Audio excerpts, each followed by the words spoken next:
He said he's, yeah, he said he would. Are we ready? All right. All right, we will begin in about 60 seconds. So please find a seat and silence your cell phones.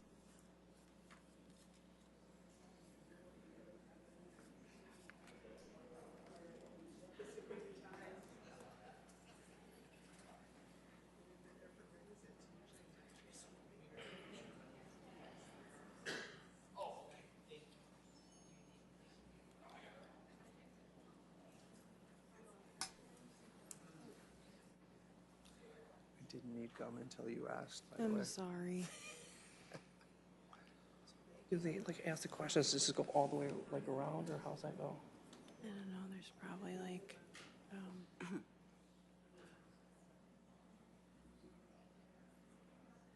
first one person starts and then the next question, like they did at the other one, Oh, where okay. you would start and Yeah, then next okay, time I yeah. would start.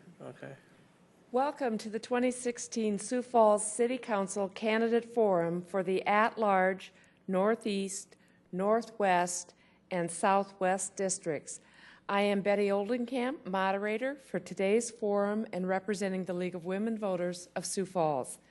Today's forum is being held at the Carnegie Town Hall, where the Sioux Falls City Council regularly meets. Our forum is sponsored by the League of Women Voters of Sioux Falls and the Sioux Falls Area Chamber of Commerce. We appreciate their partnership and appreciate the participation of the City Council candidates.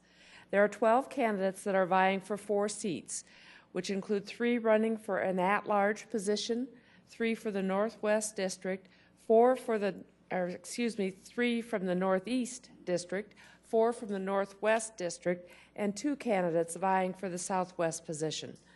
For the first half of the forum, from 5:30 to 6:30 p.m., we will feature at-large member and Northeast District Council member candidates.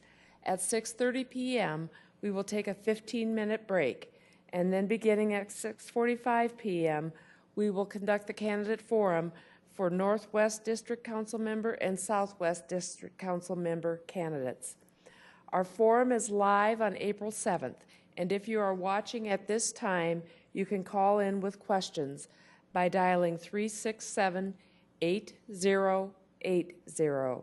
You may also email questions to southdakota.lwv@yahoo.com.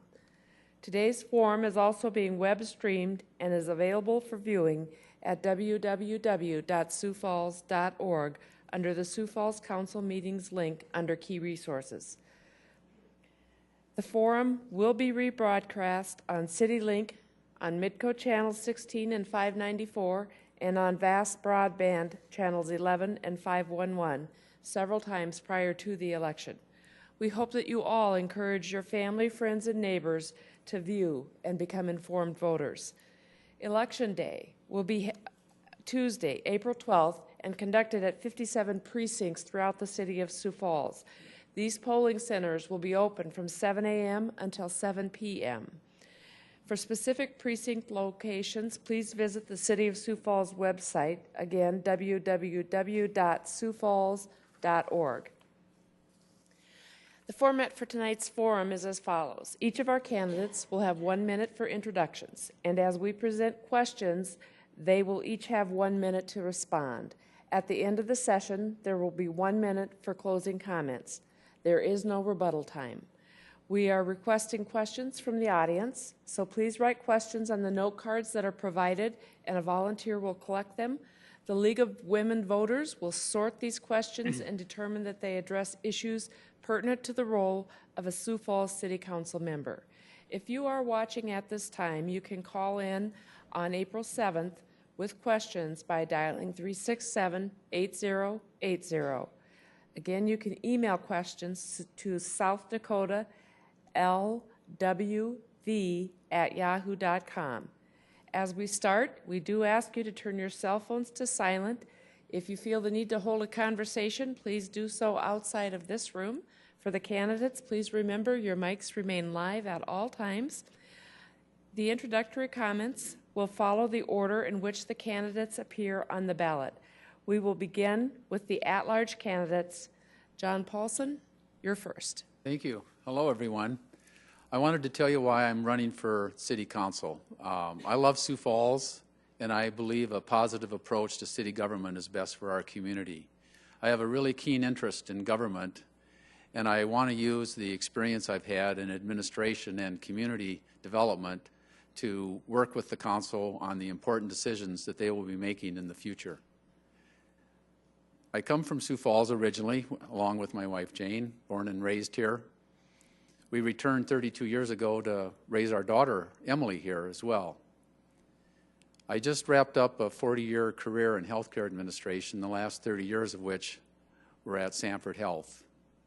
I also have two really key community leadership experiences that I want to tell you about. One was with the Forward Washington High School school bond campaign, where I served as co-chair, which led to many new developments in our community. I also served 3 times with the Sioux Falls Tomorrow Planning Program. Thank you. Candidate Staley. Hello, I'm running for City Council because I think we need diversity on our council. We have big business represented, we have chamber interests, we have developers, and we have high-level management. But with the loss of Kermit Stagers, we're going to lose an important seat on the council that represents a big segment of our society.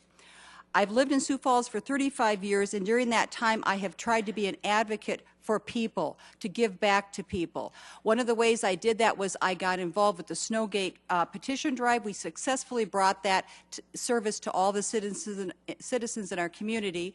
Recently, I also helped develop a landscape ordinance that would help encourage people to plant flowers on the boulevard and beautify that. So I want to bring that energy into the council. I want to help to make a good, affordable quality of life for all of our citizens in this wonderful community. Ken Noble. Good evening. Thank you for coming. This is very humbling for me. Tell you just why I'm running for City Council. Since moving here, I've spent a lot of my time away from work, working for not-for-profits for no money. I've helped with campaigns like the YMCA Annual Fund. I've been a member of the board of the Boys and Girls Club, served as president of that board. I served 8 years with our very own Chamber of Commerce, and I went through the seats there to become the chair of the Ambassador Committee. I also have served on campaigns for the Children's Home Society and done various positions within the church. But the real reason I'm here is because I want to give back.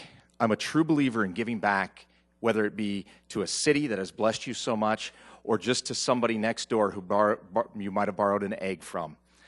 Interesting story about me is I'm the youngest of 5. I'm the only one to graduate from high school. By all means, I have no business sitting here, but I've beat the odds and I'll continue to fight for myself and for my family and for those that I'm willing to serve. Thank you. All right. And now we have the Northeast candidates that will introduce themselves, and we'll begin with candidate Robert Knutson. Hi, I'm Robert Knutson. I'm running because I want to help improve the city of Sioux Falls. I've lived in Sioux Falls since 1999. I work at the Minnehaha County Juvenile Detention Center as a juvenile correctional worker, part-time for 15 years so far, and I work full-time for a security firm here in Sioux Falls. I have 4 dogs that are all adopted. They're my kids, not married. My hobbies are collecting sports cards and sports memorabilia, and I really enjoy riding bicycle. And I want to keep on making Sioux Falls a fun, safe place to live. All right. Candidate Ennels Finner. Hi, good evening. My name is Dr. Tamara Ennels Fenner, and I am a business owner here in Sioux Falls with Transformation Consulting Agency. I'm a mom of 3. I have a daughter, Elizabeth, who's 20, and she goes to USF. My son, Michael, is 18, and he's at Washington High School. And then my little guy, who's not so little anymore, is 10, and he goes to Harvey Dunn. I've been back in Sioux Falls since 1993. I was in Sioux Falls as a little one myself when I was given up for adoption. I lived here for 3 months in foster care, and then my parents adopted me, and I was raised in Miller, South Dakota. My parents were business owners, Istis Miller Bakery and Driftwood Cafe. And I am here, and I am running for office for many reasons, which I hope to discuss throughout the meeting tonight. Thank you. Candidate Starr. Good evening. I'd like to thank the Sioux Falls Chamber of Commerce and the League of Women Voters for hosting us this evening. It's been an exciting process to run for the City Council, and I'm blessed to be have this opportunity. One of the reasons that I'm running for the City Council is I had the opportunity when my wife and I graduated from college. We looked at a lot of opportunities around the country and in South Dakota, and we chose Sioux Falls. Sioux Falls has had opportunities that have blessed us. As a family, we've had great jobs that we have opportunities at. We have 2 adopted children. I have a 8-year-old princess, Angela, who's a 2nd grader, and I'm sure she's listening online, so I said that I would mention her. I also have a 14-year-old son, Avery. And I want to make sure that the work that was done before my wife and I moved to this community is continued for the future so that my children have an opportunity to stay here, live, grow, and have the blessings that we have. Thank you. Right. Well, thank you, everyone, and we are now ready to begin with audience questions. Each candidate will have 1 minute to respond to each question. The order of responses will be rotated among the candidates. We'd ask audience members to please continue to submit questions throughout the event. So the first question up is on the topic of affordable housing. Candidate Staley, you'll be first. Okay. All right. So the question is, what would you propose to increase more affordable housing? Well, and this issue has come up during the campaign over and over again. I think what we need to do for affordable living in our city is keep fees and taxes low so people can afford to stay in their homes. And one of the issues that I've heard from Multi-Housing Association people is that the water rates that have been raising double digits have been a hardship on people. And that comes out of, the second penny should be funding infrastructure for our sewer. We're starting to we've been putting that on the backs of citizens. So those kinds of things, on the council, we have an ability to get in there and dig around and look at these priorities and say, do we really need to be putting this burden on the people? Can we use our resources, the taxes already being taken in, to keep this an affordable place for everyone to live? I'm also, I have a passion or empathy for developers. I think we need to keep the fees low for them so that we're encouraging them to build more houses that people can live in, afford. Candidate Noble. Thank you. Excuse me. Thank you. Affordable housing certainly is one of the hot topics out there, and I think, first of all, what we have to do is we have to identify the need for affordable housing. Currently, there is a large need for those that fall into the 20 and 30% AMPI, the bracket. However, those that fall into the 40, 50, and 60%, they seem to be not filling those needs as quickly as the others. So I really feel that we have to address what the need really is. Once we do that, we have to have a goal-driven process. What is the ultimate goal? Where do we want to be with affordable housing? And then when it comes to builders, when a not-for-profit builds, they don't pay the taxes that a builder will pay. Maybe we should look at that, because I think they have the same goal in mind at the end of the day, and that is to help those that need it. Candidate Knudsen.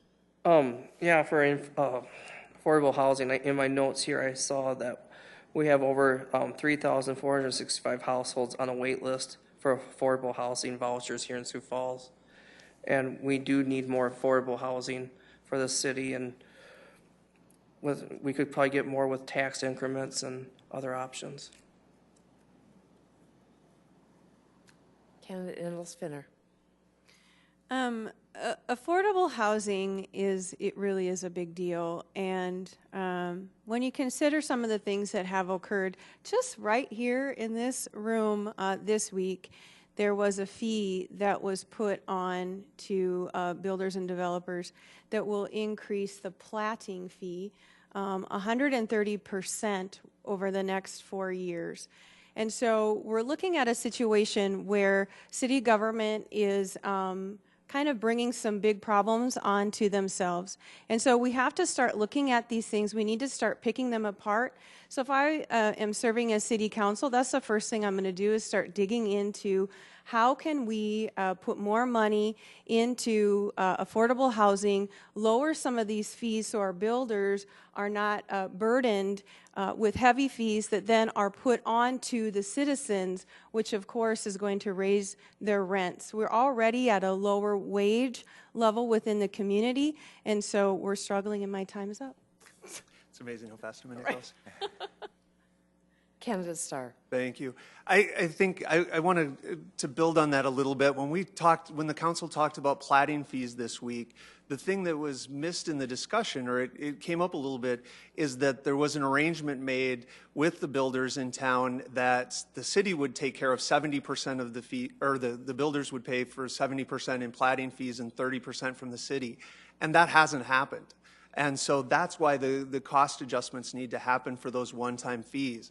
I want to keep housing as affordable as possible as well, but we also have to make sure that there are services and infrastructure and it's paid for adequately, and that new construction is safe and affordable at the same time. Great, thank you.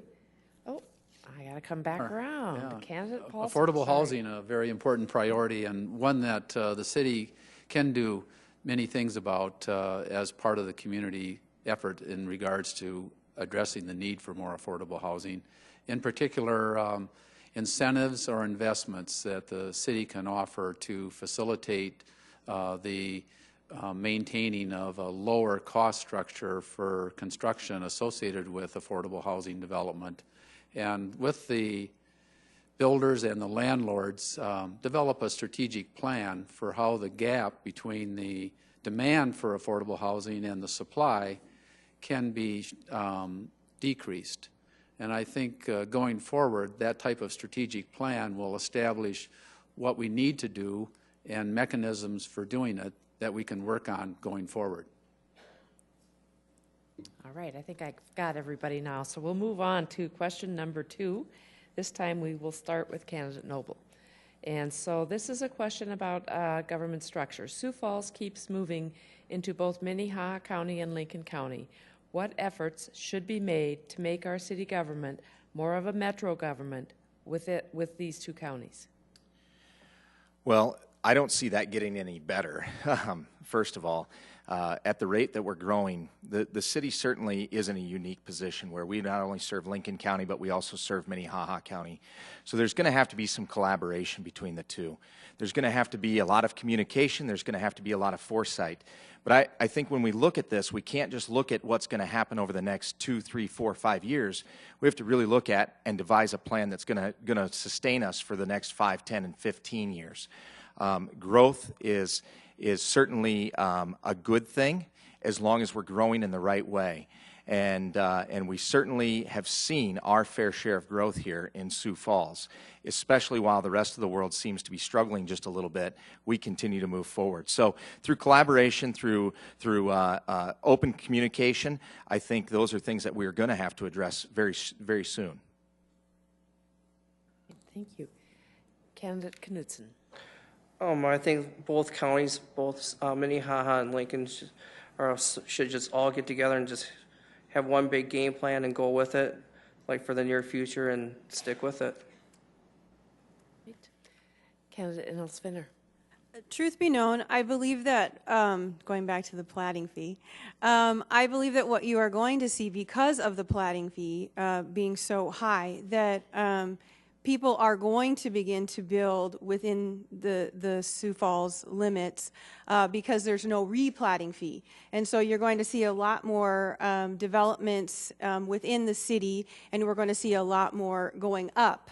So right now we've got the sprawl going out, but I think with this fee, because it's 130% increase, I think you're going to see a lot more of the high-rise type buildings that will be coming to our community. Now, whether that's good or bad, I don't know, but I think that's what we're going to see. Otherwise, I think what's really important is that we do begin to collaborate with Lincoln County and work diligently to build relationship with them that we can work well together. Candidate Starr. Great, thank you. I think part of the problem and the thing that we're seeing is probably the best example of it is Lincoln County was behind on some of their assessments. So people in southern Sioux Falls have seen a major increase in their property taxes in a short amount of time.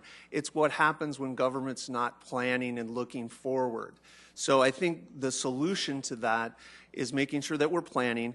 I think we need to do a better job of working together both on the county and the city level because people get confused whether they're in the city of Sioux Falls, in the Harrisburg School District, and just a number of units of government. So back to the original question, we need to do a good job of collaborating. If you look at the schedules, the combined city and county, Minnehaha County meetings have been canceled at least for the last 5 or 6 months where the groups aren't even getting together. I think it's time to make sure that those meetings are happening at the same time and there are quality issues that are on the agenda. Candidate Paulson. Yes, intergovernmental cooperation is one of the priorities I identified for how I would review and consider the issues that come before the City Council if I was a member.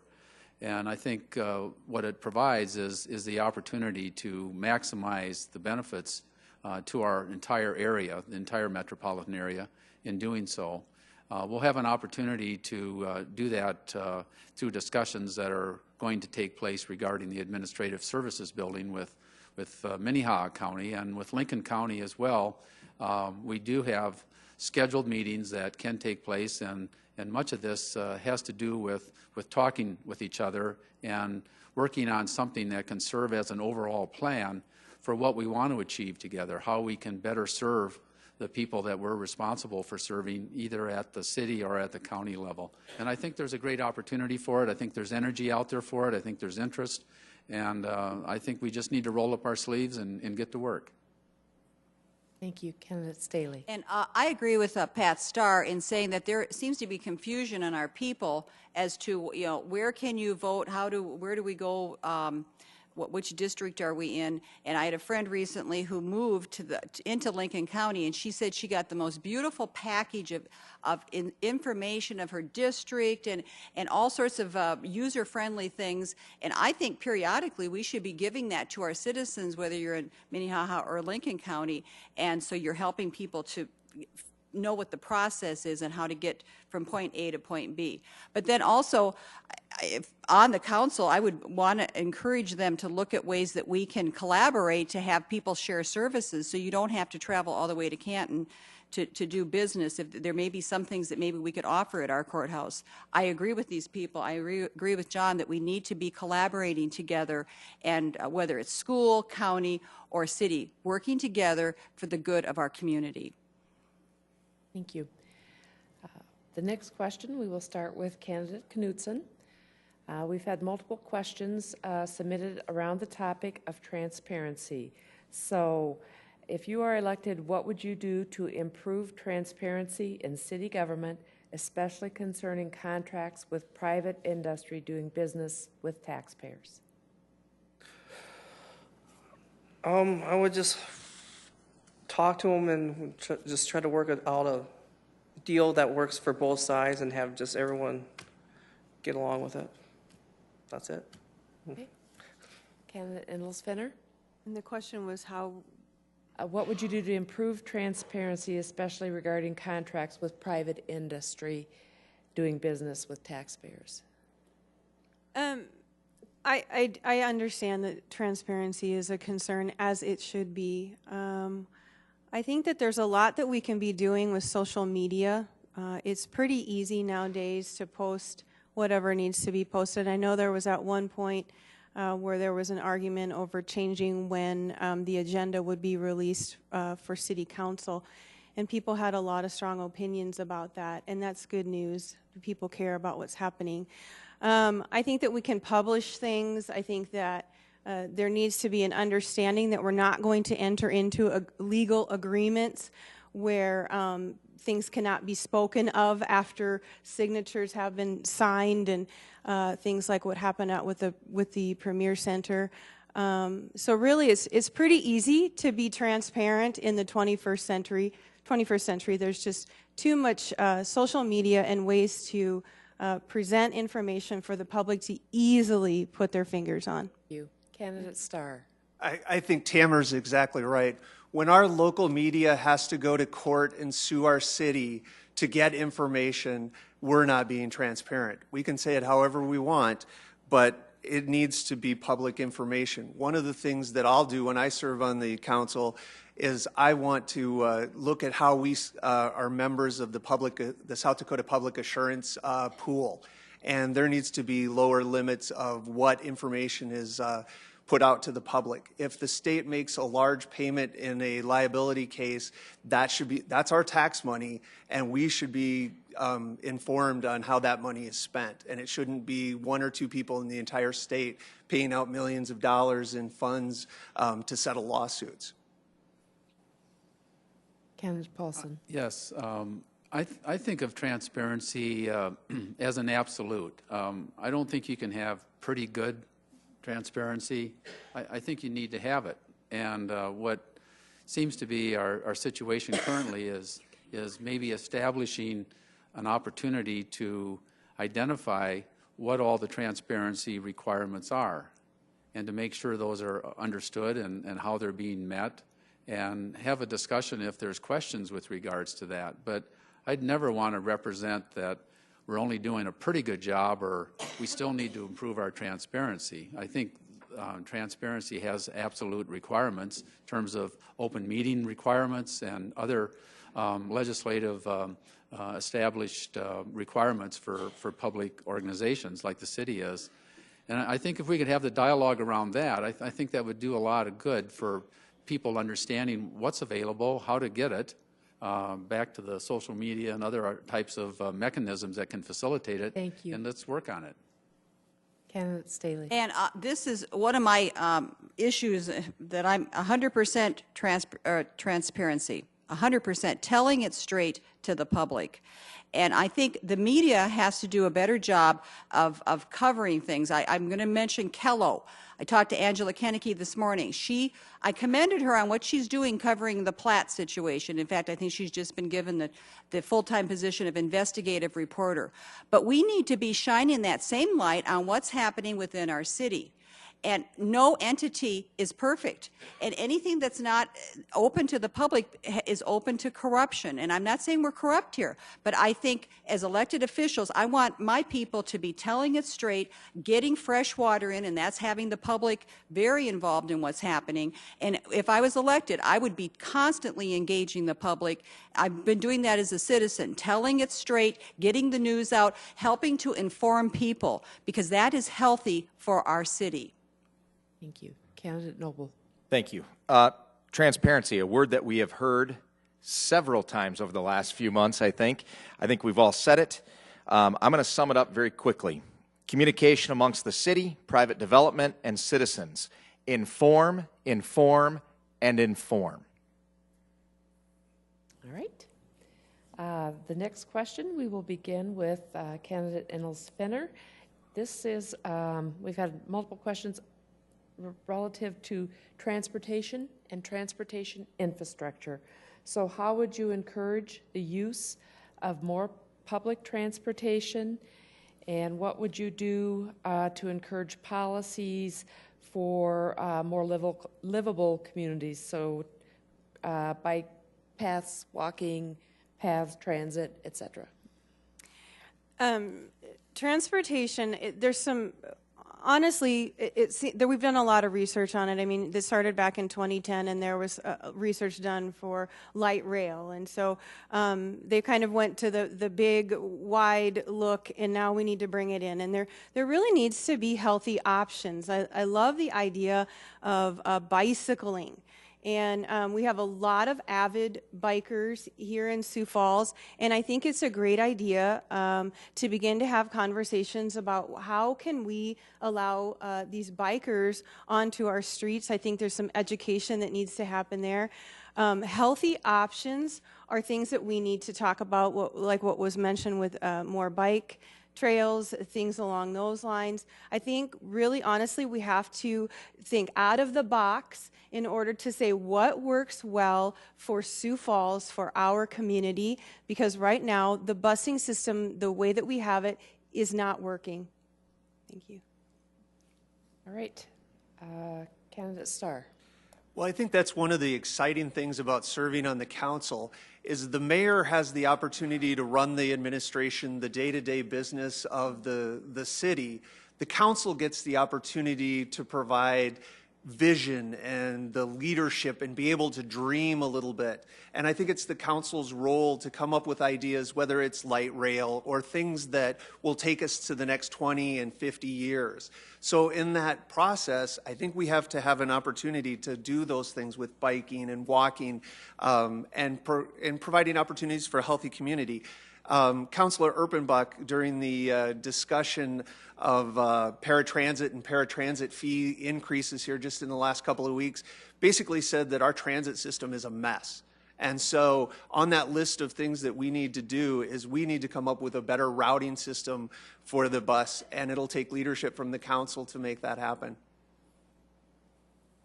Candidate Paulson. Yes. I think transportation is a really important component of what I would envision as a really comprehensive strategic plan for our community. Transportation in relationship to roads, in relationship to housing, in relationship to further growth and development, and take into consideration what's changing with regards to transportation and what's changing in our community that may influence that. The interest in biking. Are there real possibilities for a light rail service to serve our metropolitan area? And I think we do have an opportunity now to pull together all of those kinds of elements because each affects the other and establish a comprehensive plan that will include transportation and the other elements that are affected by it. Candidate Staley. And I also think we need to be talking to all the different quadrants of our city to say, what are your needs for busing? I have heard from people that say that they're not adequately serviced. Maybe we could do surveys to see what the volume is and cut by smaller buses. We don't have to have those huge buses driving all over town. That would help financially. But I mean, those common sense things that we would be looking at. But I will say, I don't think we're going to try to make money on the transit system. I think that's a service that we offer our people. And so as a council member, I'm happy to help to encourage that and to make it user-friendly for all of our people. Candidate Noble. All right, I might talk kind of fast on this. I wish I had the time that I didn't use last time, but interesting enough, I got a phone call today, probably about 2 o'clock this afternoon, from a woman named Pam who said, I've seen your signs. You're running for city council, and I have a big problem with our transportation system. So I spent about 20 minutes on the phone with her and listened to her problem. I didn't know how to sum it up to her, but this is the way I see it. We have a transportation system that's been in place for quite some time. But we've got the look and feel that it's still in the infant stages. We just haven't grown that transportation system. The numbers are down. And when numbers are down, then it means that we're not fulfilling the needs that are out there. One thing that was brought up was there's no buses that run on Sundays. Okay? There are people who still work on Sundays. There are people who go to church on Sundays. So with that, then I want to blow it up to the bigger picture, and how can we incorporate this, again, futuristically, with our neighbors in Canton, our neighbors in Beersford, T. My time's up. All right, Candidate Knutson. Yeah, with Rich, I agree with that with our bus system. They should improve and expand the routes, and people do work on Sunday and have different hours during the day, and I was going through that the other day with their hours and stuff, and a lot of people would use the bus system, but it's not like at their times, because a lot of people work from like 11 p.m. at night till 7 a.m. in the morning, and there's no bus system. So if they would have the bus system go till like midnight, then open up again at 6, because people work like at 7 in the morning.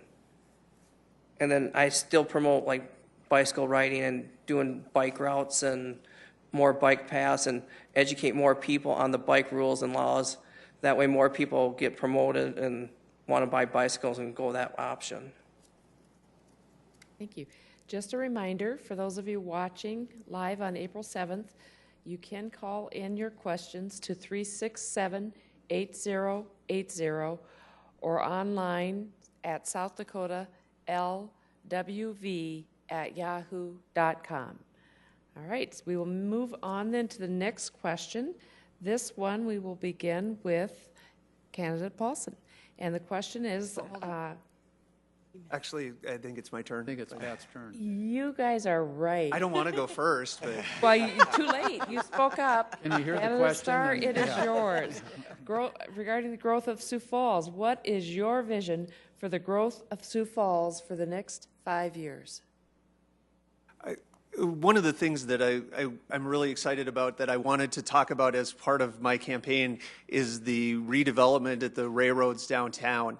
I think we have some really great opportunities to plan and make sure that we use those 10 to 12 acres in a way that's going to benefit the citizens of Sioux Falls. We'll start that process in 2016 with the city sending out requests for proposals.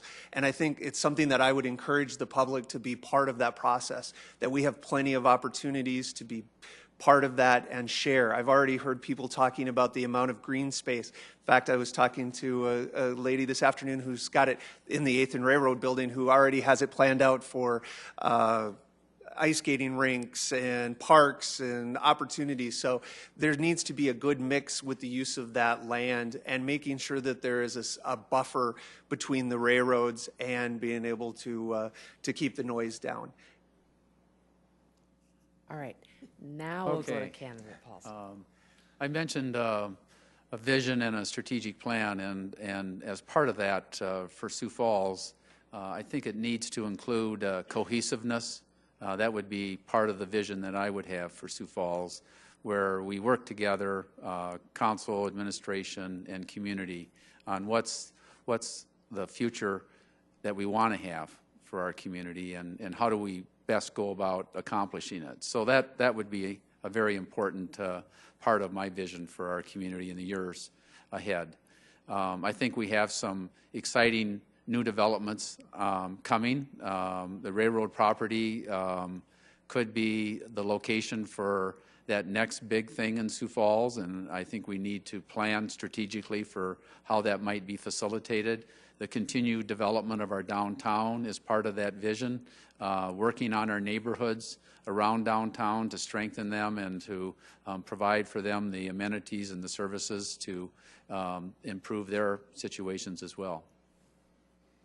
All right. Candidate Staley. Well, and I guess, as I said in my opening, I think we have that development element on the council. We have, building. I am about taking care of what we have in place now as far as servicing the citizens. So I'm about making sure that our infrastructure is going to be in tip-top condition, that we're not digging ourselves deeper into perilous debt.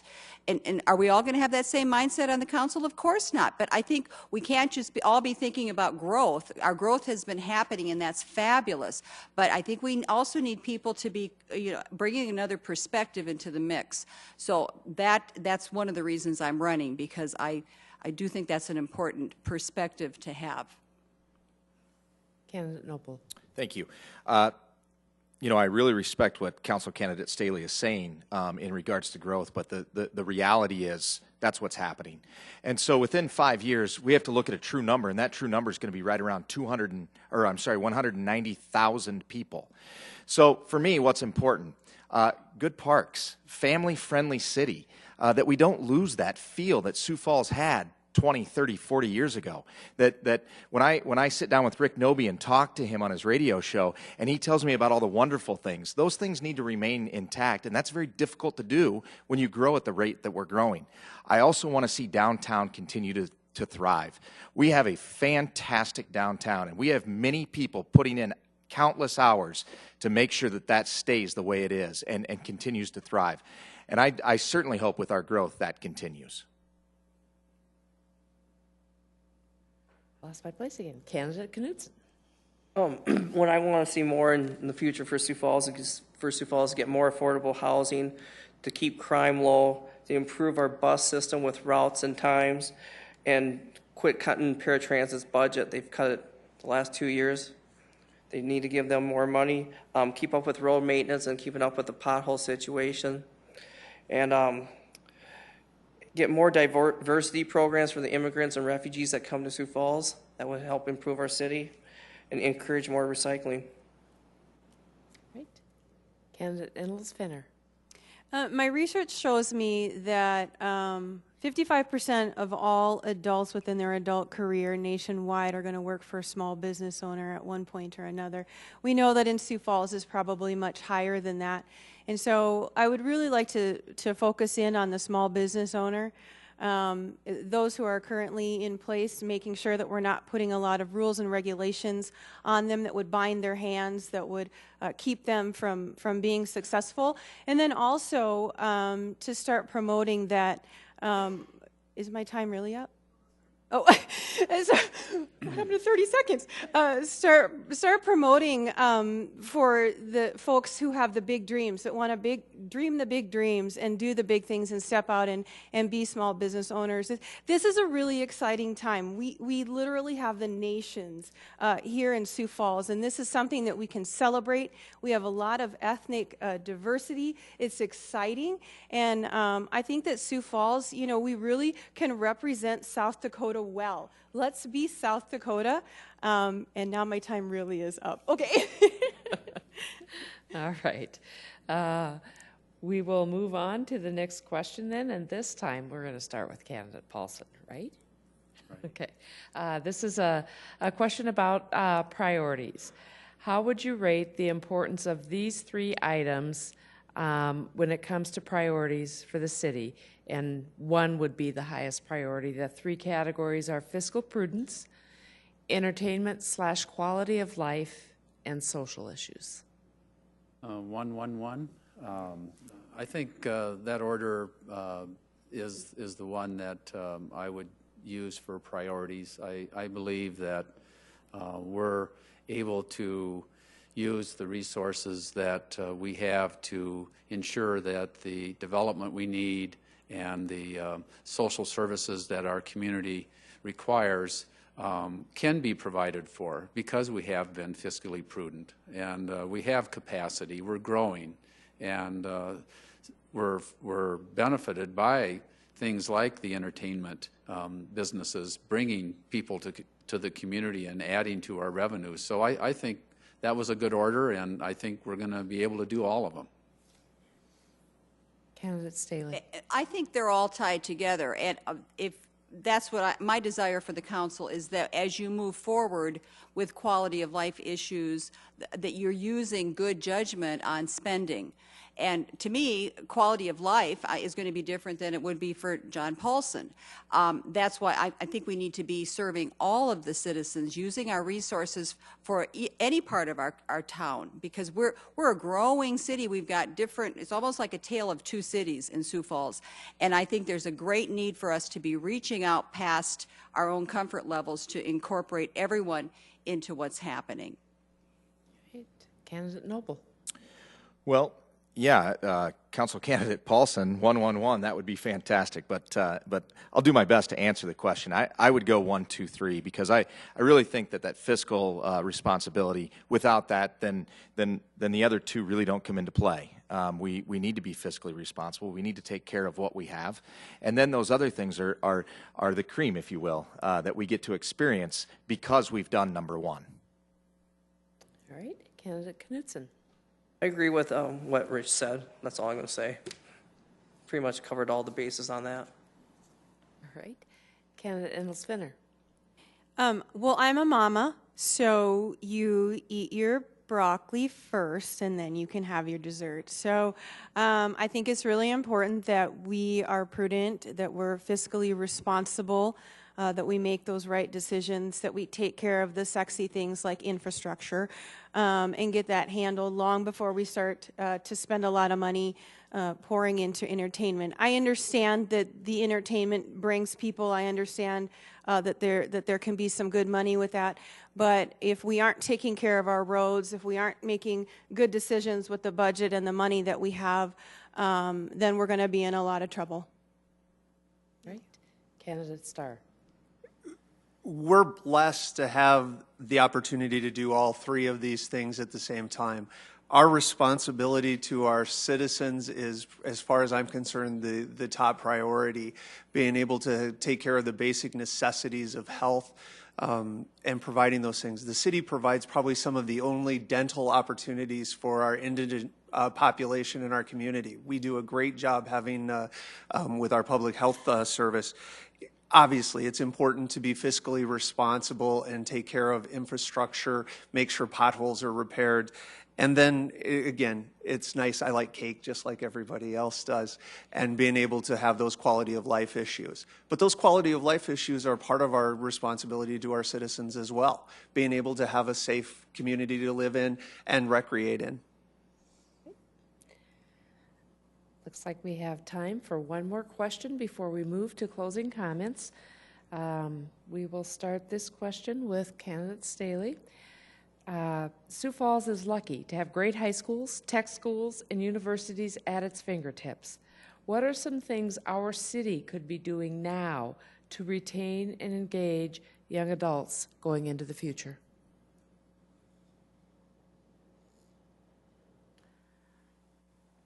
Well, I think continuing just to be a welcoming, caring community is going to be keeping people here. We hear a lot of talk about amenities bringing people to our city, and I don't think that's true. I think people come to Sioux Falls because we are caring people, and I'm about building neighborhoods. I'm about making this a fabulous place to be, a safe place to be. So I don't know about encouraging people to come into the tech schools, and I just think as long as we keep growing and be a welcoming place, people will come. Candidate Noble. All right. Well, you know, we could easily say jobs, but as young adults turn 18, 19, 20, 21, you know, at those younger ages, the only thing they can think about is getting away from home. They want to get out, they want to spread their wings, and they want to fly. But very soon, something else becomes very important to them, and that's safety, that's comfort, that's feeling welcome.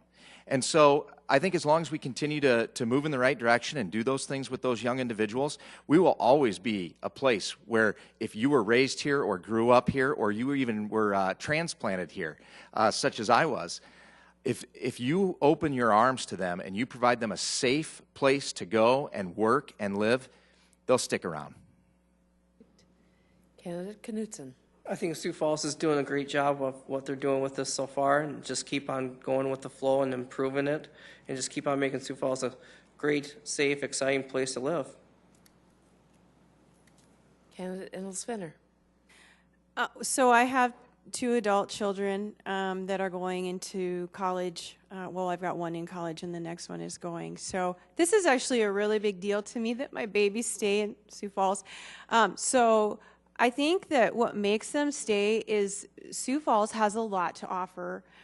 We do have the jobs, we do have the entertainment, we do have the things that they can do, but we also have a good quality of living where people can afford to do the various things. They can dream the dreams, open the businesses, and I think that we need to continue that. We need to make sure that we don't put things in place that would hinder that kind of growth. I also think we really need to focus in on our police department. We need to start hiring more police to make sure that we maintain that safe quality of living where people feel safe, where the perception is safety within our city. And yeah, I think we've done a great job. We need to continue. Thank you. Candidate Starr. Well, I think there's a couple of things in play here. We haven't used the buzzword workforce development yet tonight, and that's kind of where this question is going. If we're going to attract more people to Sioux Falls, we need to do it through our education system, whether they come to our universities, our tech schools, because once they get here and we provide internship opportunities, they get a chance to see our community. That's how we're going to get more workers to come to our community. The other thing is I think the one thing that we don't do a good job in Sioux Falls of is having opportunities for internships, mentoring, and apprenticeship programs where people are able to learn a middle-class skill and not accumulate large amounts of college and loan debts. Unfortunately, a lot of our young people are coming out of colleges and tech schools with huge amounts of student loan debt. And what that does really is it makes them unable to save for the future. They lose a decade while they're paying off those student loans before they can start saving for retirement. Thank you. Well, I think the city can help considerably by working cooperatively with the program that's in place now called Forward Sioux Falls Workforce Development Plan. And together with the Chamber of Commerce and the Development Foundation, they are engaging the educational institutions, which is obviously a vital link to that process. One program I know, Cradle to Career, is an example of that, and I think we should build on what's already in place and join with them and whatever way that would be helpful from the standpoint of that program going forward.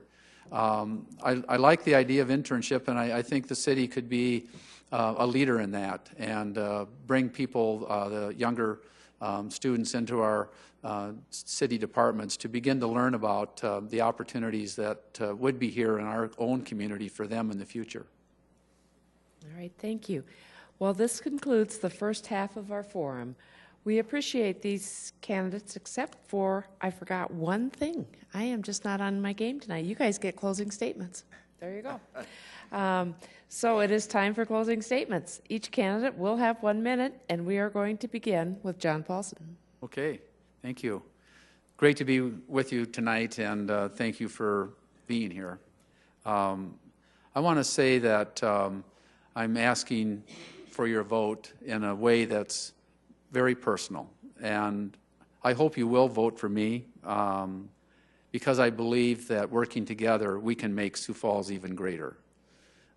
If you think about what you like about Sioux Falls, maybe what needs to be improved and what we may need to add, I bet you're thinking parks and you're thinking bike trails and you're thinking opportunities that we have downtown, the Greenway, the event center, the aquatic center.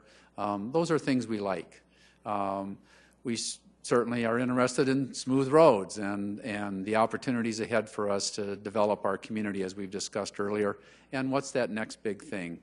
And what's important for me to say to you, I think, is those things don't happen unless we take a positive approach. And I really believe that that's key to our community's future. Thank you. Candidate Staley. Well, great to be here. And I want to say that I want to serve the people.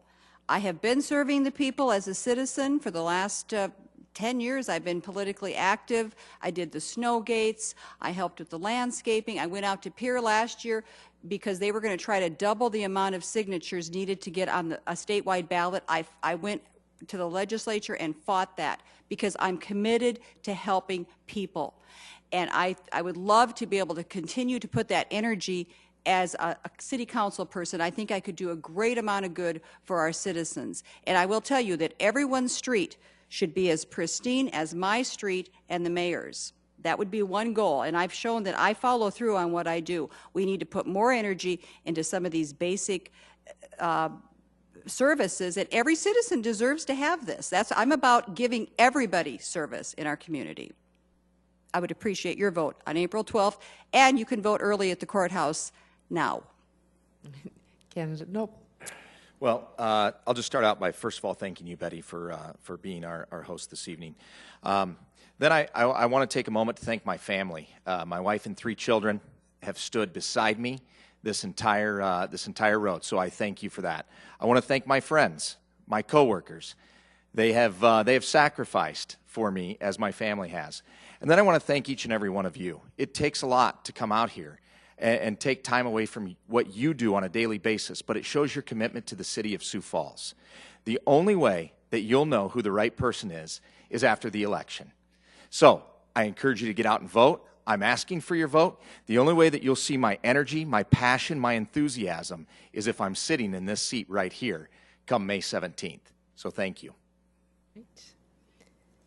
Candidate Knudsen. If elected, I would like to help continue the growth in the Northeast District and help promote Sioux Falls with jobs, hope, and opportunity for people moving into our area. And that's it. All right. Candidate Ennels Finner.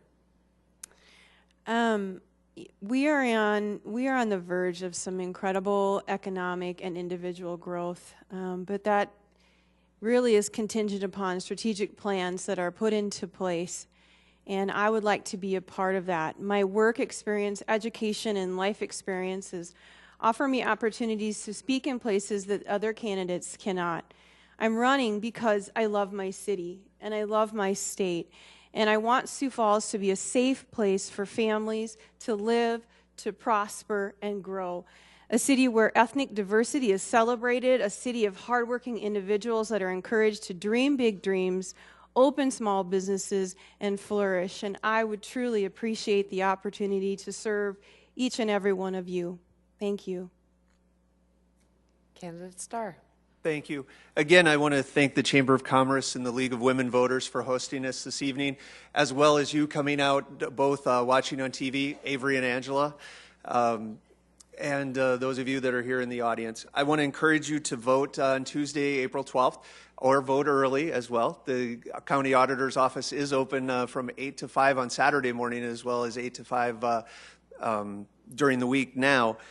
I think it's our responsibility as candidates to get you excited, to share our history of who we are, and the choice really comes down to who you think will get to share that vision, to get the excitement that it takes to move our city forward and plan for the next 20, 50, and 75 years.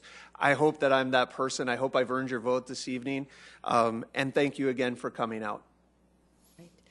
All right. Well, this time we are concluded for the first half of our forum. Apologize, guys. We appreciate the work of the candidates to participate in the civic process by running for City Council, so please give them a round of applause.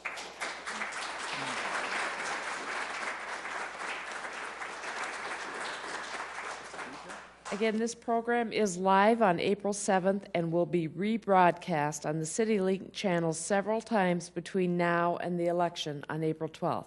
Sample ballots are posted at www.siouxfalls.org at all the city public libraries, the Minnehaha County Auditor's Office, City Hall, and here at Carnegie Town Hall. Thank you all for being part of city government. At this time, we are going to take a 15-minute break so that we can prepare for the second half of our forum that'll feature candidates from the Northwest and Southwest districts. So we'll begin again promptly at 6:45. Thank you.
Hello, hello. All right. I think In you're about on. 60 seconds, we will. Any questions, feel free to write them on a note card and hold them up, and somebody will come and grab them for you. Thank you.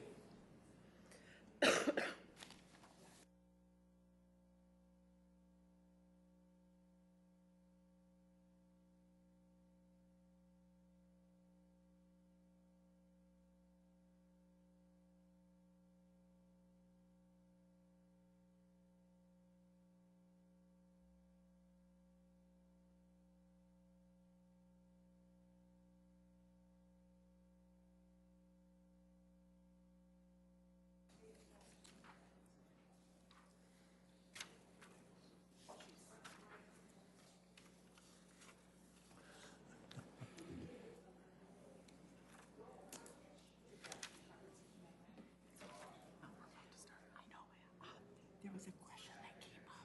See that little paper sticking out from that? Standing in front of the crowd for an hour. Yeah, it's the first thing we've got to be behind something. Yeah, that's right. Website or something. Thank you.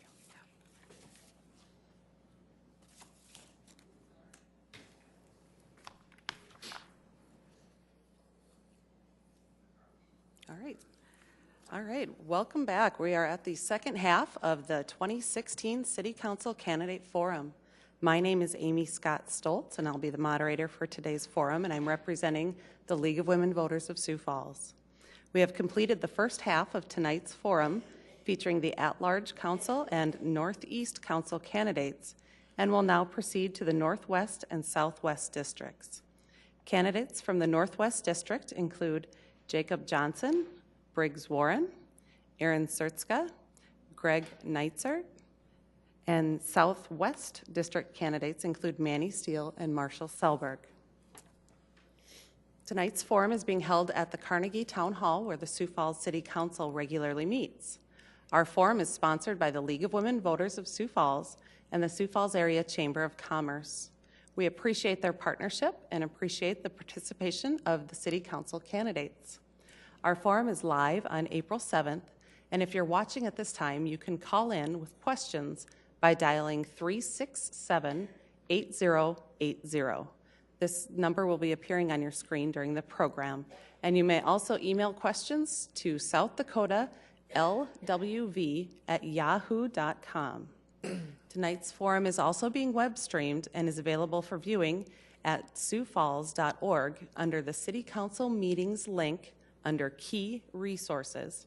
It will also be broadcast on CityLink, which is Midco Channel 16 and 594, and on Vast Broadband Channels 11 and 511 several times prior to the election.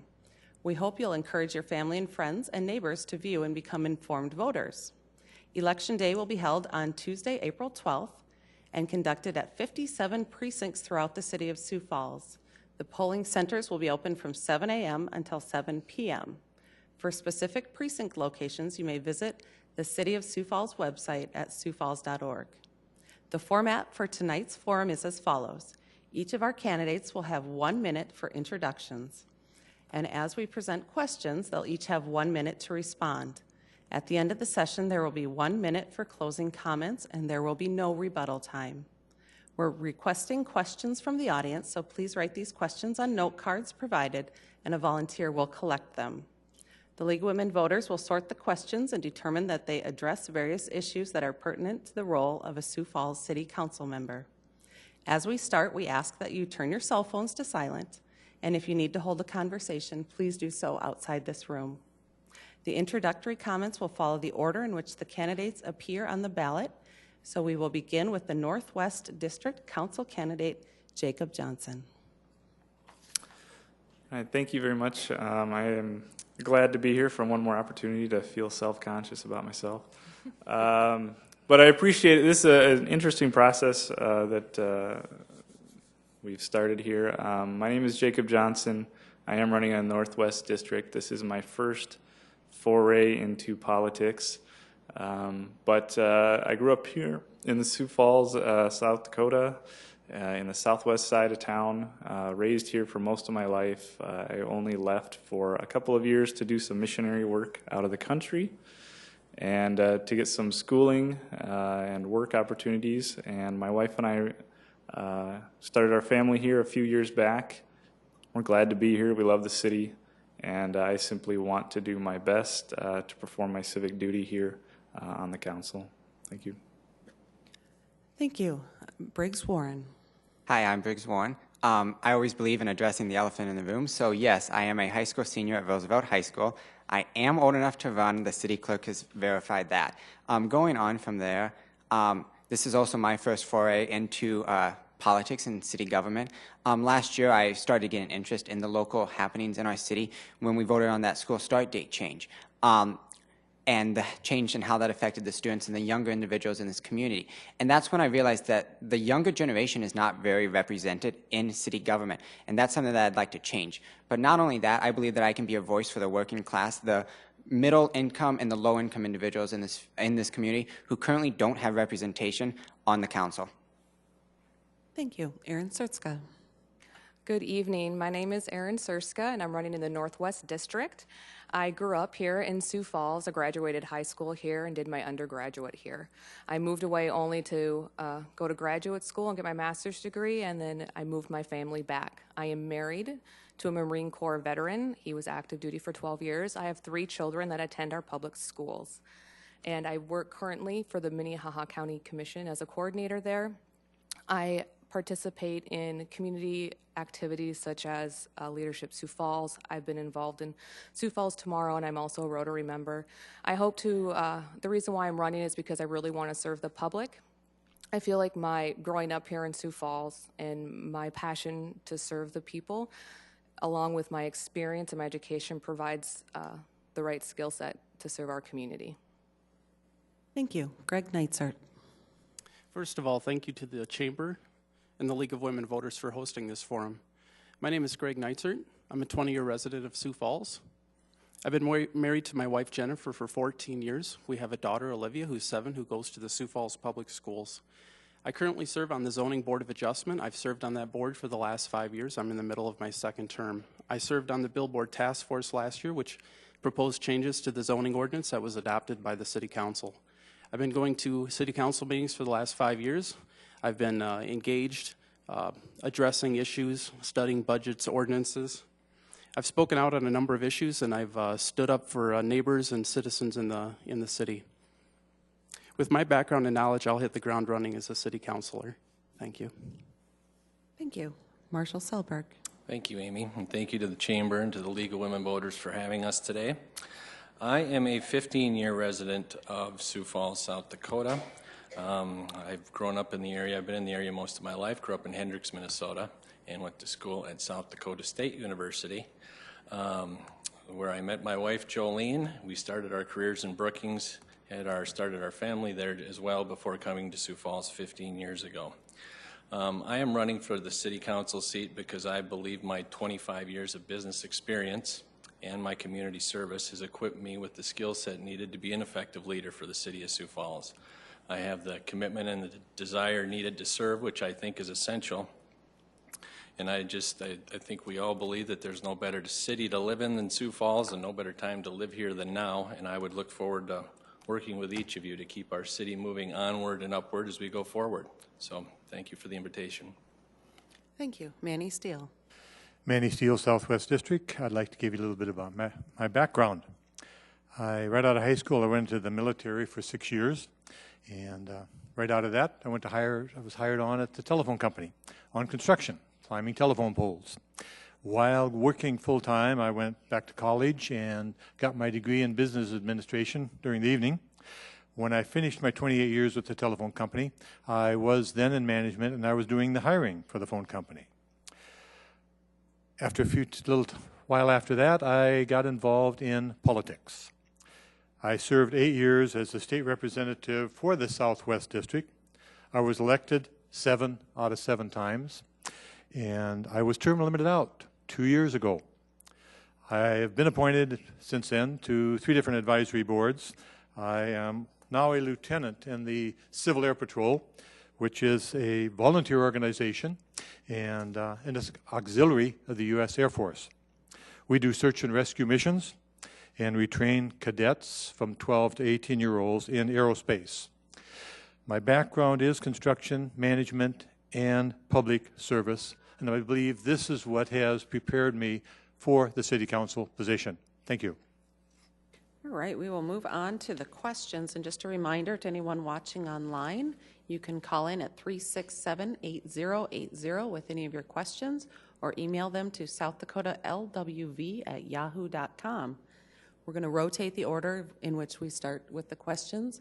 So, Candidate Warren, you will be first to answer this one. What do you see as the future for our parks system? For example, other indoor pools, new parks, or development of current parks?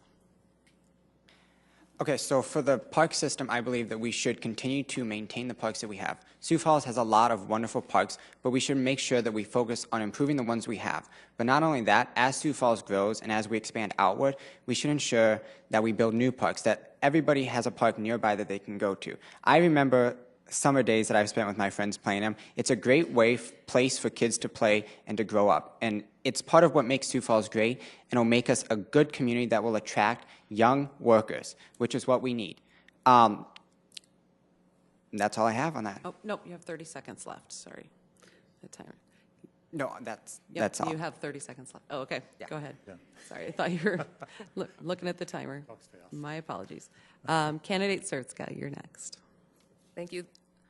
The parks are a very, very important part of the quality of life here in Sioux Falls. I grew up going to local parks in my neighborhood. I remember going to local pools growing up, and I'm excited to be able to use an indoor pool. As we grow, I think it's important that we keep this in the forefront of development. We want to have workforce development and bring workers here. One of the things that they look at is, what can I do on the weekends that's affordable and accessible? Well, guess what? Sioux Falls is full of free public parks for all ages. There's Frisbee Park. We have bike trails. There's more development going on downtown for outdoor free entertainment. And I'm very proud of our park system. And in fact, I know folks that come visit here just to use our bike trail. So I hope to maintain that. And as we grow, continue that sort of success. Thank you. Candidate Neitzer. Our park system is a treasure in this city. It's something we can be really proud of. It's something that everybody can use and everybody can afford. One of the goals that the city has is to have parks within a half mile of all residences, and we have to keep that goal and keep working toward that goal. So parks are very close to wherever you live and play.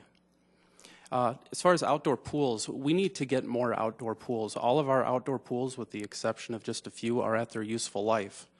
So we need to expand the outdoor pools. We're growing. We need to put in more. The ones that we have, such as Frank Olson, is at its useful life. We have to do something about that. Keene Park needs to be replaced. We need an outdoor aquatic center there. It's one of the biggest and most used in the city, and that needs to be expanded. And then we need to aggressively increase our bike trails. We have to keep moving them out throughout the city and connect them to our main system. The bike trail is a treasure of the city. It's a way that you can get around without even having to go onto the street. Thank you. Thank you. Candidate Selberg. Yeah, parks speak a big part to our quality of life, which we talk a lot about that as far as attracting new people to Sioux Falls. We need to continue to improve the parks we have. We need to look at the options that become available to expand and have new parks as our population continues to grow, both parks and pools. I was at a YPN event last week, and a lot of the younger families and people talked a lot about that is important to them, the parks, the pools, the quality of life. It was a big reason why they came to Sioux Falls or why they're staying in Sioux Falls. So. Okay. Thank you. Candidate Steele. The park department, the parks have been a big, I think, drawing card for the city of Sioux Falls. When people look at our city and see the parks where they can take their kids, grandkids, and do it free. It's just entertainment on a weekend. It's a big draw to the quality of life that we presently have, and I'd like to see that grow and expand. It's neat how we have I've never used them, but they have a Frisbee park. Well, they can. Our son has a dog. He loves to be able to take his dog to the dog park. So it's really neat, this different variety of things we have. Pools, we seem to, I think we can do a better job anyway of distribution in our pools in the different areas of town. I know we're short some areas, and I think that's one of the things we need to be working on. Thank you. Thank you. Candidate Johnson. Yeah, I think the parks, I spend a lot of time there with my kids currently, and I spent a lot of time as a youth there. I don't know what else to say other than we should obviously maintain them, have a little more variety. I think that's good that there's different activities in different spots in town, and just to keep that, like that goal that we had mentioned, to have a place to retreat to from just kind of the daily grind and have something that's fresh and open and clean. They do a really great job already, and just continue that. Thank you. Our next question, we will start with candidate Sertska. What is the first thing you will do as city councilor to restore transparency in city government, especially concerning contracts with private industry doing business with taxpayers? Thank you. It's very important that our public knows and understands the decisions that are made in our local government. There are laws in place for open meetings for a reason. It's taxpayer dollars that we're expending, and it's very important that the voters and our citizens know why we're making the decisions we are, why we're spending the money that we're spending, why we're not spending the money that we're spending. As a city councilor, I will use the tools of, we have two things, policy and budget. So when I become a councilor, if I become the councilor, I would look over the policies, assure that we're implementing them correctly, and change any that need to be changed so the public feels that they have all the information they need. Thank you. Candidate Neitzer. Transparency is one of my #1 concerns. I've been very concerned, and I've spoken out vociferously regarding the event center settlement. One of the things that we need to do as a council is we need to look at the contracts. The contracts come to us for approval, and when we see provisions in there that are going to allow for confidential settlements, we need to say no. When we look at construction manager at risk projects and we look at the contracts for those, we need to make sure that we build in the transparency. The city has a lot of transparency, the citizens don't. There's things that we can do to make sure that things are transparent, having an open bidding process so we can see all of the bids, who bid, what the amounts were, who won the bid and why. We can see the guaranteed maximum price. There's things that we can do as a council where we can push back and we can demand transparency and make sure that the administration follows through. Thank you. Thank you. Candidate Selberg. Yeah, this is a very popular topic out on the campaign trail. I hear about this one quite a bit. And I'm for absolute transparency. What I would do if elected is review the policies and make sure they're being properly implemented, first of all. I think people need to understand, what's available to them, how they can get it, how they can get access that they're frustrated right now that they do not get. I do believe media can play a role in this in helping to promote this and put some pressure where it's due to maybe help on the transparency issue. So, but step #1 would be to review the policies and just make sure that things are being done the way they're supposed to be done. Thank you. Candidate Steele. Thank you. Open communications. It's one of the things we're obviously lacking in this situation, especially when we have to have a lawsuit going on. That, to me, is just totally uncalled for. This is tax dollars, our tax dollars of the people, and the people have a right to know what is happening with those tax dollars. And we do have laws, and we should be following those laws. I think Greg gave a perfect example of what we need to do, and I agree with that wholeheartedly. We need to go forth and do it as a board, as a city council, and basically as a city council in unity, demand it, because that is the right of the people. Thank you. Thank you. Candidate Johnson.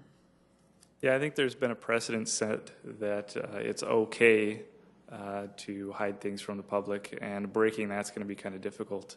I think with the opportunity we have here, with a new council starting, there's 4 of us will be elected here sometime shortly to do exactly that. Be united. It's not just a matter of voting yes or no, but it is trying to get other people to come into that same frame of mind with you. So trying to stop the precedent so that if if you're a developer or some sort of, you're going to put a bid in, that right away that, whatever you put down, that's going to be seen. So that people in the future are thinking, okay, if I want to do business with the city, if I want to do something like that, I know right off the bat that I'm going to have to kind of put the cards on the table, and people are going to see that. Thank you. Excuse me. Candidate Neitzer will answer first on this next question. Oh, I apologize. I told you I was going to do that once, didn't I? It's all good. Candidate Warren. Okay. So the first thing that I would do for transparency is ensuring that the city informs the voters, informs the public. We have great media organizations in Sioux Falls. They should not have to sue the government, sue the city to get their information. The council should want to provide this information, should be excited at the opportunity to provide this information to the public. We have individuals in this very room right now who fight to try to get information and to try to be transparent and bring transparency to our city government. And what happens when they do this? The city officials walk out on them. They leave the room because they're scared of transparency. Now, not only do we have we can go to the media, but the city's website. We have a website with a system where citizens can get information, but it doesn't work. If you go on there right now and try to get information, it's most likely going to return an error message, a 404 or 401. That is not appropriate. We need to look to other cities and see how they've tackled this transparency issue, because there are cities that have. And we need to look at what they're doing that's working and incorporate it to ensure that we benefit Sioux Falls and the transparency in the city. Thank you. Now we will move on to Candidate Neitzer. This is on affordable housing. Do you think the city is doing enough to increase affordable housing? And what would you propose to increase more affordable housing? In a short answer, no. There's things that we're doing, but there's more we can do. We have an urgent need for affordable housing. One of the things that increases affordable housing is fees. And so we just passed a platting fee onto developers, which they're going to pass on to the end user, which is going to be the tenants or the owners of a property. So lot prices are going to go up and rents are going to go up. That's not going to help.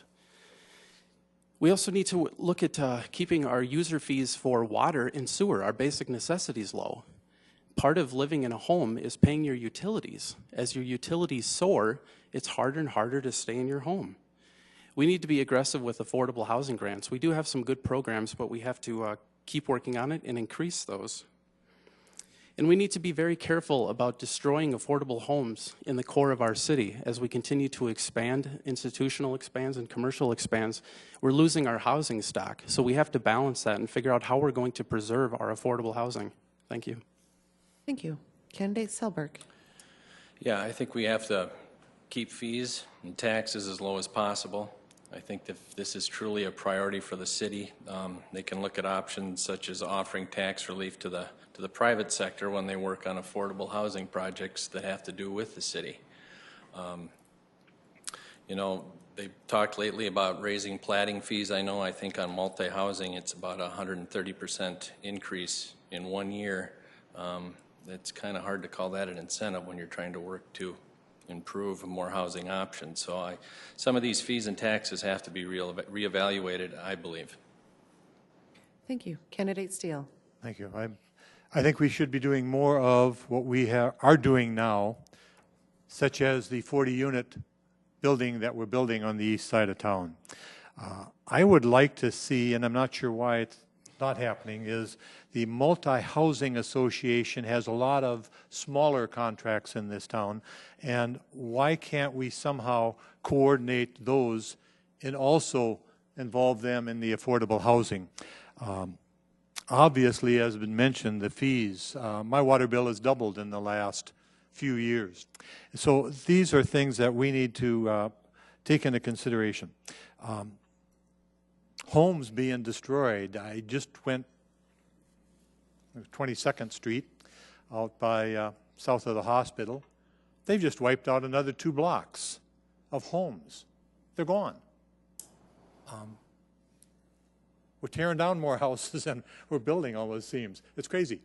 but there ought to be some better coordination of somehow using these kind of units that are out there. My time's up. We need to do it.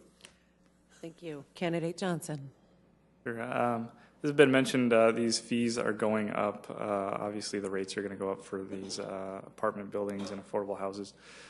So first of all, I think we need to redirect ourselves as far as our priorities so that the taxes that we are raising are going for their intended purposes, that we're focusing more on the needs that we have as citizens rather than the wants, so that we don't have an incentive to look for other areas to raise. So if we're budgeting properly in the first place, we won't need to raise the platting fees and things like that. I also think that we do need to hold some accountability on, well, everyone, but developers, for example, landlords, things like that. So if the rates are going to go up and then at a later period they're going to go down, if, say, the new council decides to lower rates, that the rents are reflecting that. That this happens in businesses of all kinds where prices go up, and then when their overhead goes down, the prices still stay the same. So we need to make sure that if those incentives are given, that the rents come down as well. Thank you. Candidate Warren. We have a huge need for affordable housing in Sioux Falls. You have a wait list of 3,000 people waiting for vouchers to get this affordable housing. But not only do we need affordable housing, we need housing that people can afford for their means. In Sioux Falls, we don't only just have the need for that, we have a need for workforce housing as well. And we need to ensure that we have housing that people can afford. Because if they can't afford the basis of a house, they're not going to, one, be able to live in Sioux Falls, or two, thrive. And we want our people in Sioux Falls to thrive. So how do we do this? Well, first we need to do what the City Council failed to realize last Tuesday. See, what happens here is when you raise fees, the fees are going to be passed on to the end consumer. It's a simple concept, as everybody up here has said. So we need to make sure that we keep taxes and fees down, that we're not putting this burden on the people who cannot afford to have the burden placed on them. And when we do this, we're going to see that affordable housing will be in Sioux Falls. We need to incentivize developers to create this affordable housing, and by keeping these fees low. And when we do this, Sioux Falls will thrive. Thank you. Candidate Surtska. Having housing that matches our workforce income is very important. Workforce development and growth is happening here in Sioux Falls.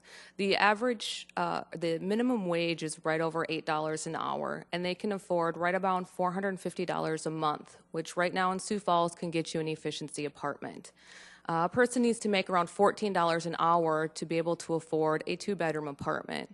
Now, bringing these, having an array of housing specifically for that's affordable for our workforce development is a multifaceted issue.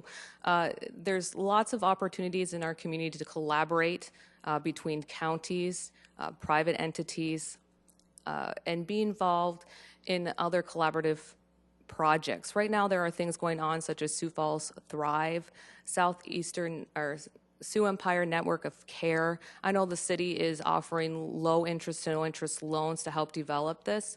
So as a council person, I would assure that we continue to be involved in these type of projects and think outside the box. Look at, we're not the first community to want to have more affordable housing. So I would make sure that we did the research and grow. All right, we'll move on to our next question. Before we do that, I just want to remind those watching live online that this is April 7th. If you want to phone in a question, it is 367-8080. We're going to start this next question with candidate Selberg. What is your vision for Sioux Falls for the next 10 to 20 years? Please give 3 specific items you think the council or the city should be focusing on. 3 of the issues that I've talked about quite a bit in this campaign as far as what will be key in our growth in the next 5 to 10 years is, first of all, security, safety of communities. It doesn't matter how much money you bring home. If you don't feel safe when you get there, you're not going to stay. So we need to make sure our law enforcement has all the manpower and all that they need to continue to make our community as safe as we've been accustomed to in our city as we grow. Number 2, I think we need to continue to support and have well-planned growth. Development speaks to our way of life. It's what brings money to the city. It's what brings career opportunities to the citizens. It's what brings new citizens to Sioux Falls.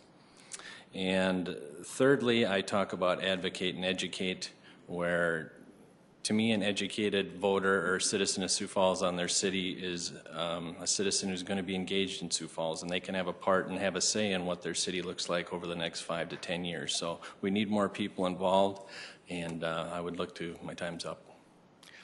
All right, Candidate Steele. Thank you. Safety. It's one of the critical things that I hear out there from people. We do spend over half of our budget, police and fire, on just that safety, to have that.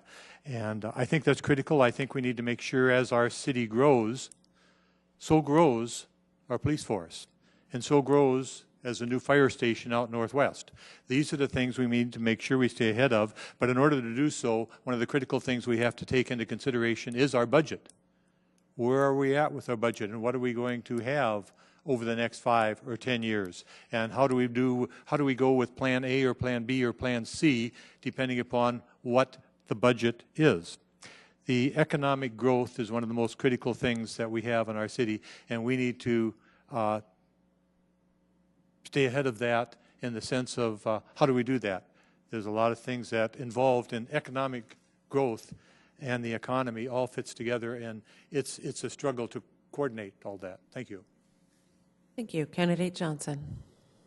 5-10 years, I would like to see Sioux Falls continue to be kind of a beacon to the rest of the nation. I would like it to be a place that you don't see on national news, you know, having half of the citizens evacuated for some reason or another. I think, first of all, it would be a budget. We don't know what the future brings. I think it's a little bit naive to assume that things are just going to be sunny all the time. There's a difference between being able to afford something and being able to finance it. I think we need to look at getting a hold on our spending so that you know, we can continue to afford the things that we need. Second of all, safety has been mentioned. You want it to be a place that's wholesome and that you can bring a family to. I guess I would stop right there, I guess. You know. Thank you. Candidate Warren.